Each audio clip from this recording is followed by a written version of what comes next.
Hi guys, welcome to NetGate Chemistry. So in the previous video, we were discussing about the applications of Schrödinger wave equation. And now in this video, we will be starting with what is maxima, minima and node while we are plotting the wave function of psi versus x or psi square versus x.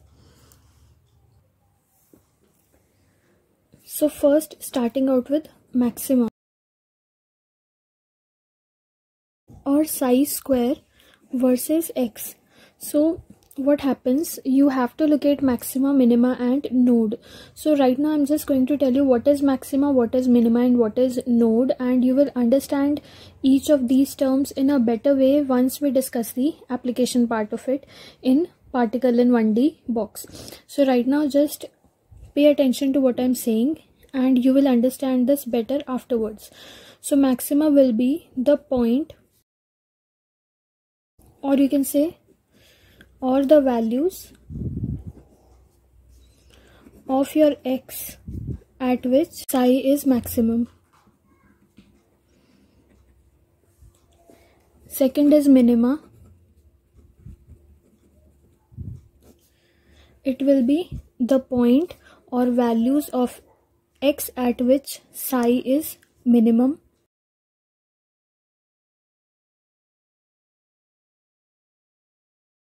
Third is node. Node is the point or values of x where psi is equals to 0 except the boundaries.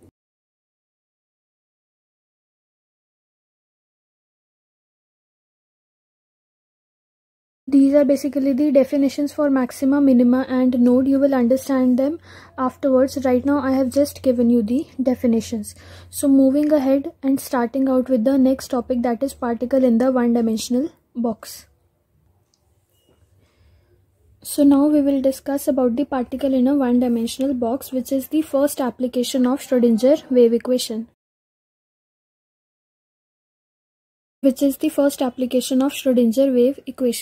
So starting out with particle in a 1D box, it is going to represent the translational motion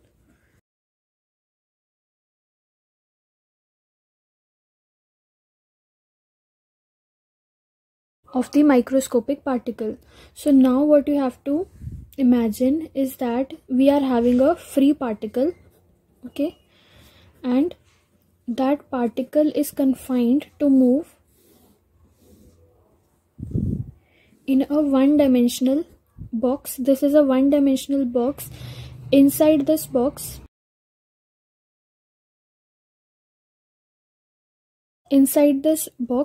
potential will be 0. The length of this box will be L. So here it will be 0 and here it will be L. So the overall length of this box is L, and inside this one-dimensional box potential is 0 and outside potential is infinity. Now if we are talking about the case when particle is inside the box we have already said that potential is 0. So the particle is free, that means no force is working on it, right? So what happens if force is not working? So classically force is given as minus dv by dx. That means force is 0. So if force is 0, then that means dv by dx is also 0. It gives dv is equals to 0. So that means potential is constant. So constant 0 is also a constant value, right? So inside the box potential is 0 and outside the box we have said that potential is infinity. So why we have taken potential at infinity as infinity outside the box? So that the particle cannot move outside the box, right? Outside the box we have taken potential to be infinity. Why? Just to avoid tunneling. Now what is tunneling? It is a microscopic phenomenon we are going to discuss in an elaborate way about tunneling, but right now just need to understand is that tunneling is a microscopic phenomenon.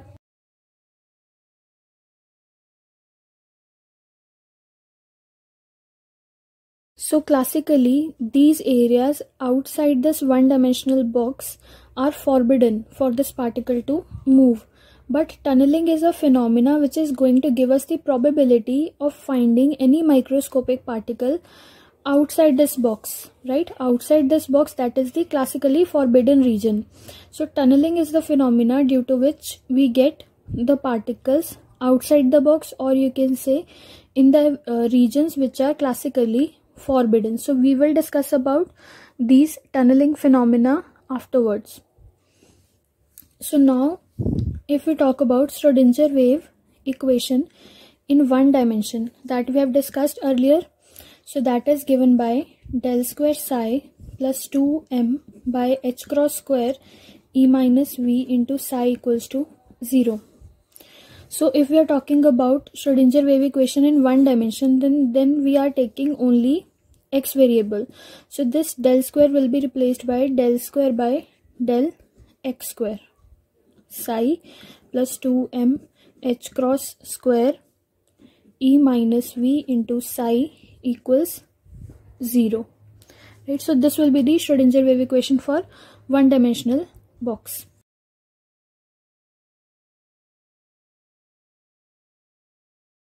So now if we first talk about particle inside the box,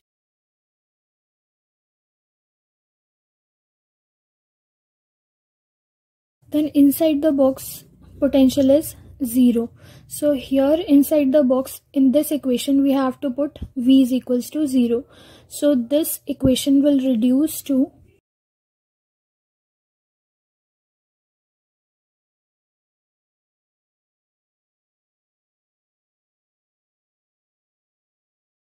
so what we have done is we have just substituted this v is equals to 0 in this equation, and we have got this equation. So now what we are going to do in this equation, we are going to put the value of 2me by h cross square, that is this whole, as equals to k square. So what will happen here, we will get, or you can say value of k will be equal to root under 2me by h cross square. So now next step will be, so now first we will substitute this value here. We will be getting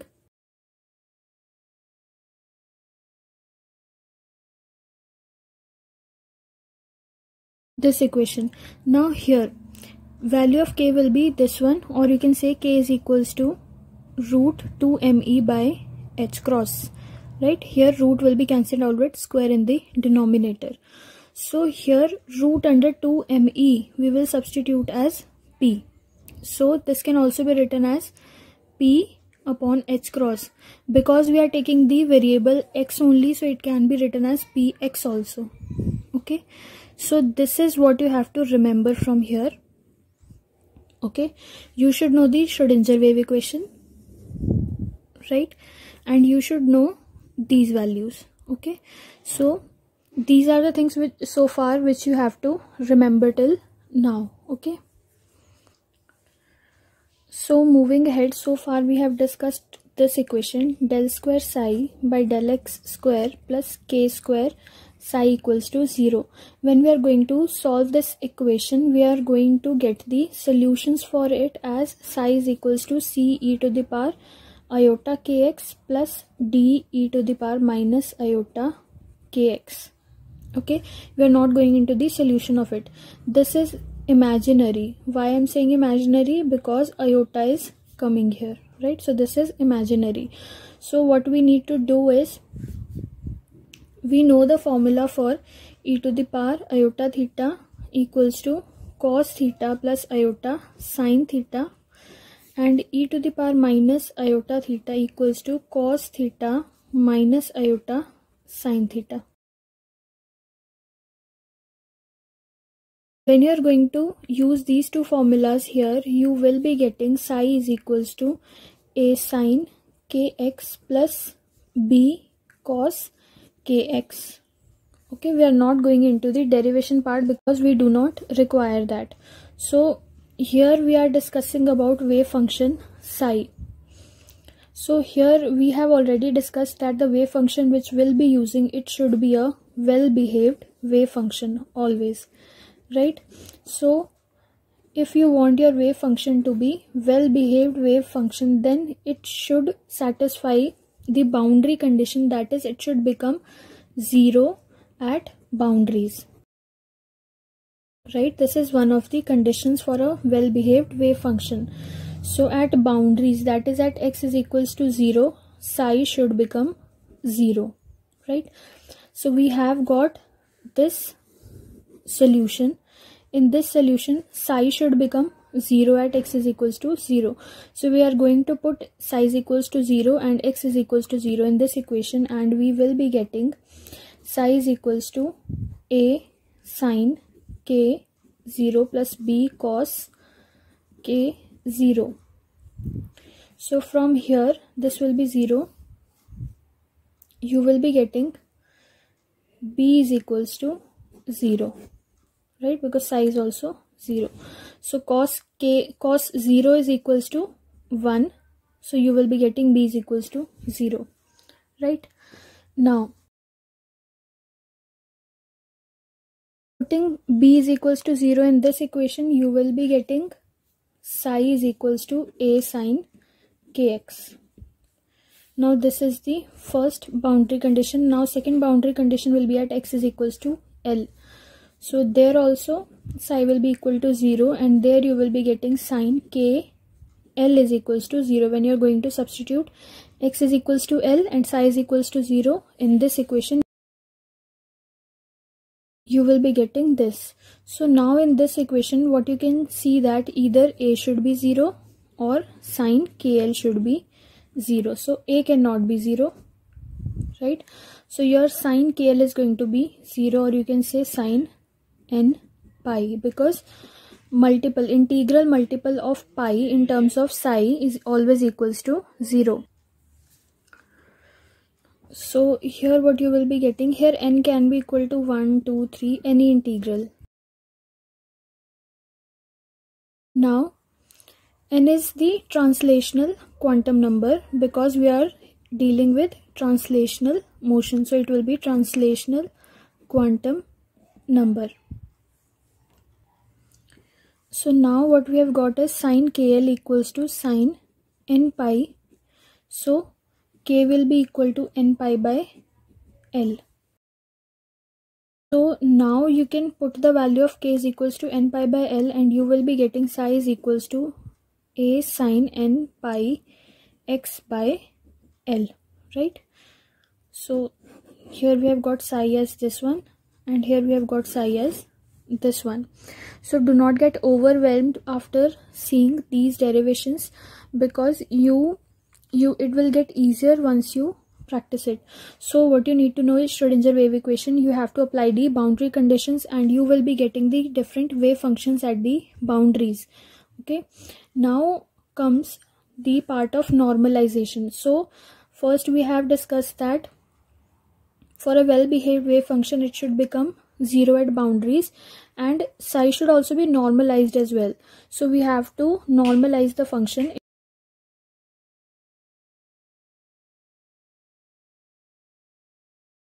So the function to be normalized, we will use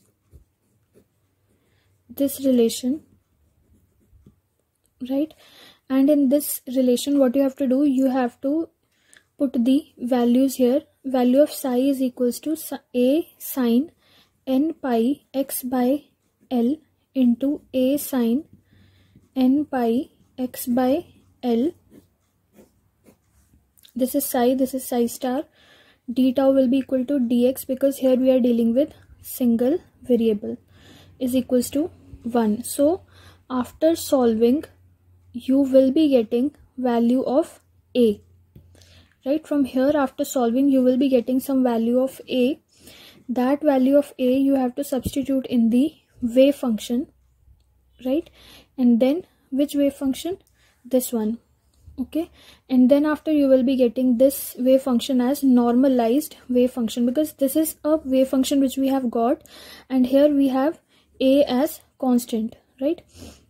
So we have to replace this constant via normalization constant so that we can get psi as normalized wave function. So what we have done is, for the normalization we have used this formula. In this formula we have substituted the values of psi, psi star and d tau here, psi, psi star and d tau as dx.